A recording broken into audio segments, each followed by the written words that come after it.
मनुष्य का सबसे बड़ा आभूषण क्या है? आभूषण यानी कि ऑर्नामेंट्स, सजने संवरने के साधन। कुछ बाह्य होते हैं, कुछ आंतरिक होते हैं।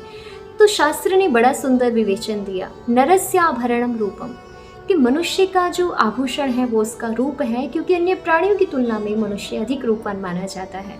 लेकिन ये रूप भी अधूरा है गुणों के बिना, इसलिए कहा रूपस्य आभरणम गुणः, कि इस रूप का भी जो आभूषण है वो गुण है, क्योंकि गुणों के बिना रूप निखरता नहीं है। लेकिन ये गुण भी अधूरे हैं ज्ञान के बिना, इसलिए कहा गुणस्य आभरणम ज्ञानम, कि गुणों का जो आभूषण है वो है ज्ञान। हमें रूपवान गुणवान होने के साथ साथ ज्ञानवान भी होना चाहिए, तभी व्यक्तित्व निखर के आता है।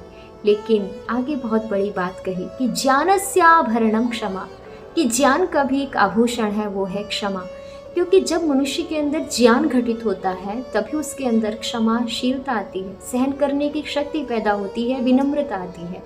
तो कुल मिलाकर के इस विवेचना से हम समझ सकते हैं कि मनुष्य का जो सबसे बड़ा आभूषण है, जिससे व्यक्ति सबसे अधिक सुंदर दिखाई देता है, वो है क्षमा।